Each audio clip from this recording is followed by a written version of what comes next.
Jen, Brent, those budget negotiations underway at the state capitol as the governor meets with legislative leaders from both sides of the aisle to hash out a final budget proposal for the state. And one thing everyone agrees on, tax cuts. Usually we're talking about how much we may have to raise taxes or how much we have to cut spending in key areas.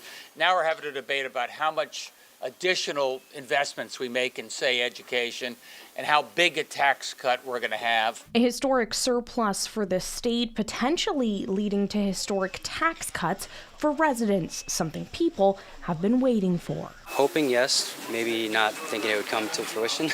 I don't know.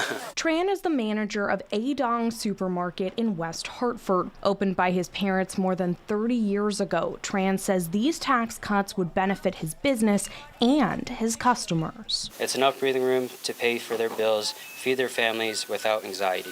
The governor's proposals include an increase in the earned income tax credit for low-income workers, restoring the pass-through entity tax credit, and the largest income tax rate reduction in state history. The simplest, easiest, most effective way to make life a little more affordable is give you a broad-based tax cut. Lamont says his proposal could save families upward of $600 a year. I think it will help to lower our prices.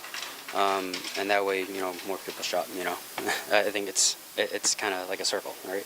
Tuesday, Lamont urged the state legislature to adopt these tax cuts, which House Republicans included in their budget proposal. State Democrats scaled back these cuts slightly in their budget plan, something Lamont says will be a source of negotiations with the legislature. There's a lot of, spoons in the soup stirring things up here right now. I think we're all pretty close.